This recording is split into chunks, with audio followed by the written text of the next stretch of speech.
রোদে শুকানোর ঝামেলা ছাড়া কাঁচা আম দিয়ে শুধুমাত্র অল্প সময়ে তেল ছাড়া এত সুন্দর টক ঝাল লোভনীয় আচার হয় না দেখলে বিশ্বাসই করতে পারবেন না। হ্যালো বন্ধুরা, আসসালামু আলাইকুম।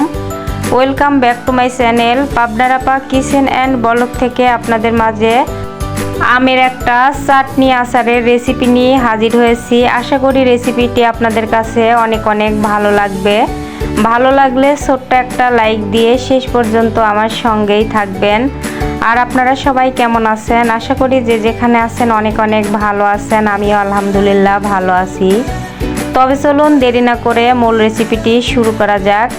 এখানে আমি কয়েকটা কাঁচা আম নিয়েছি আর আমগুলো অফ ক্যামেরায় পরিষ্কার করে ধুয়ে নিয়েছি। এখন এই আমগুলো আমি অফ ক্যামেরায় আবারও সুন্দর করে কেটে ধুয়ে পরিষ্কার করে নেব। তবে আপনারা এখানে চাকু দিয়ে কেটে নিতে পারেন। তবে চলুন অফ ক্যামেরায় আমগুলো আমি কেটে নিয়ে আবার ফিরছি।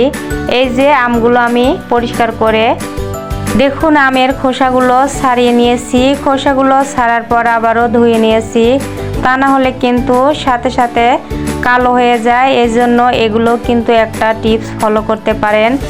এখন আমি এই যে আবারও ছোট ছোট করে কেটে নিয়েছি, যেহেতু আমগুলো সেদ্ধ করব ছোট করেই কাটবো। ছোট করে কাটার পর আবারও আমি পানিতে দিয়েছি। এখন আমি 2 থেকে 3 বার পানি দিয়ে সুন্দর করে পরিষ্কার করে ধুয়ে নিয়েছি। এই যে একটা বাটিতে উঠে নিলাম। তবে এ পর্যন্ত ভিডিও দেখতে দেখতে ভাই বোনেরা যারা ছোট্ট একটা লাইক দিতে ভুলে গেছেন, প্লিজ ছোট্ট একটা লাইক দিয়ে ভিডিওটা ফুল কন্টিনিউ করে দিবেন। এভাবে করে আমগুলো রেডি করে নিয়েছি। এখন আমি চুলার উপর চলে এসেছি। আমগুলো কড়াইয়ে দিয়ে দিলাম। একটা কড়াই আগে থেকে বসে দিয়েছিলাম। এখন আমি অল্প একটু পানি দিয়ে দিলাম। এই পানিটুকু কিন্তু হিসাব করে দিতে হবে। বেশি করে পানি দিলে কিন্তু এই আমের চাটনিটা রান্না করার সময় অনেকটুকু টাইম লাগবে। অল্প করে পানি দিয়ে আমি ঢাকনা দিয়ে ঢেকে দিলাম। এখন আমি এই যে দেখতে পারতেছেন 5 মিনিটের মতো সেদ্ধ করে নিয়েছি। এ পর্যায়ে আমি ঢাকা খুলে দিয়ে আবারও সুন্দর করে নাড়াচাড়া করে দিচ্ছি। নাড়াচাড়া করে দেওয়ার পরে আবারও 5 মিনিট রেখে দেব। আর দেখতেই পারতেছেন অনেকটা সেদ্ধ হয়ে গেছে।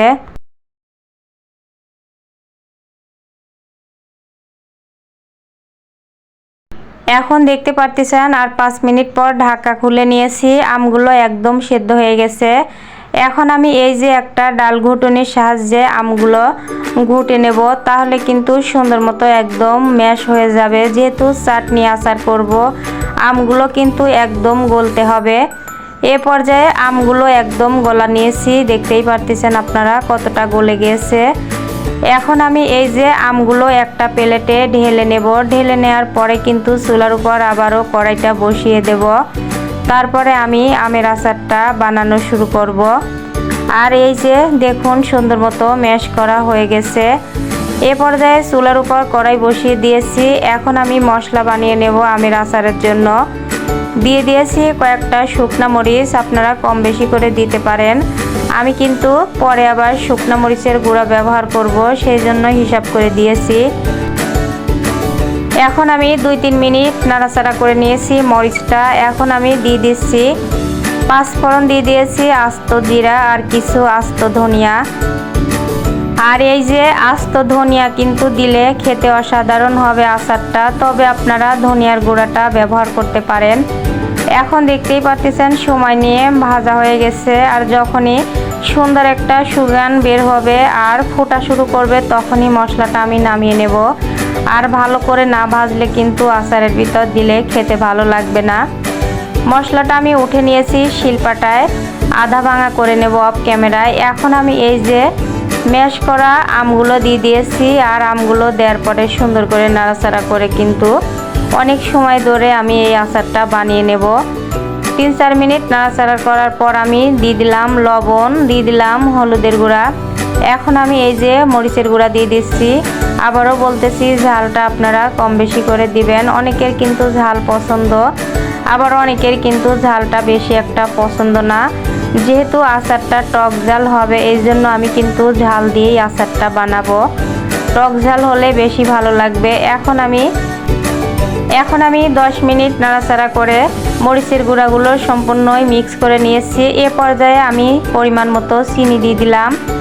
আর এখানে কিন্তু চিনিটাও কম বেশি করে দিতে পারেন, কতটুকু লাগবে সেটা কিন্তু বলতে পারলাম না, তবে আমি হিসাব করেই চিনিটুকু দিয়েছিলাম আমার যতটুকু লাগবে। চিনিটুকু দেওয়ার পরে আমি দেখতেই পারতেছেন সুন্দর করে কিন্তু সময় নিয়ে নাড়াচাড়া করে ভালো করে আচারটা বানিয়ে নেব। আর এখানে কিন্তু গ্যাসের ভোল্টেজটা ফুল দিয়ে রেখে দিয়েছিলাম, অনবরত নাড়াচাড়া করতে হবে, তা না হলে নিচ থেকে লেগে গেলে কিন্তু পুড়ে গেলে গন্ধ হবে আচারটা। এই জন্য কিন্তু আমি সব সময় নাড়াচাড়া করতেছিলাম, 2-3 মিনিট পর পরই নাড়াচাড়া করে আচারটা বানিয়ে নিয়েছিলাম। তবে আপনারা এভাবে করে একবার হলেও বাসায় ট্রাই করবেন। এই যে দেখতেই পারতেছেন মশলাটা আমি কিভাবে আধা ভাঙা করে নিয়েছি। আর এখান থেকে মশলা আমি অল্পটুকু দিয়ে দিয়েছি, আর একদম শেষে আবারও মশলা দেব। আর এই মশলাটা বেশি করে দিলে কিন্তু আচারটা খেতে ভালো লাগবে। মশলাটা দেওয়ার পরে আবারও সুন্দর করে নাড়াচাড়া করে ভালো করে মিক্স করে আচারটা আমি বানিয়ে নেব। তবে আমার ভিডিওতে যদি কোনো নতুন ভাই বোনেরা এসে থাকেন, প্লিজ ভাই বোনেরা ছোট্ট একটা লাইক দিয়ে ভিডিওটা ফুল কন্টিনিউ করবেন। আর বেশি ভালো লাগলে শেয়ার করে দিবেন, আর একটা সাবস্ক্রাইব করে পাশে থাকবেন। পাশে থাকা বেল আইকনটি অন করে রাখবেন, যখনই আমি কোনো নিত্য নতুন রেসিপি আপলোড করব আপনাদের কাছে নোটিফিকেশন আগে পৌঁছাবে।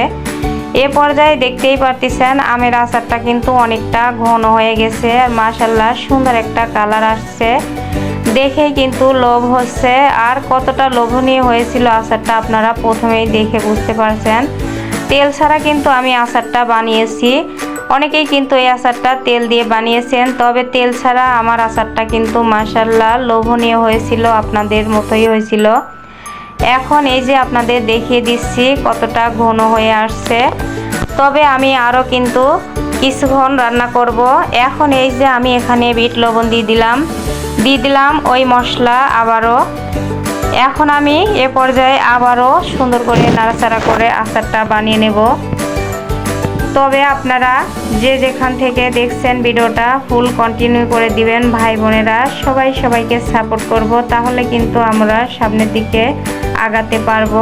এই প্ল্যাটফর্মে কখনো একা একা আগানো সম্ভব না। এই যে আচারটা কিন্তু অনেকটাই আমার রেডি হয়ে গেছে।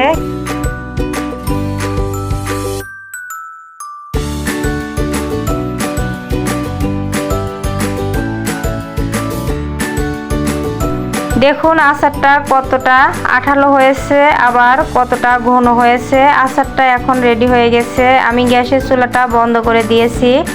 এখন আমি আপনাদেরকে পরিবেশন করে দেখাবো। তবে আমার রেসিপিটা আপনাদের কাছে কেমন লাগলো অবশ্যই কমেন্ট বক্সে জানিয়ে যাবেন।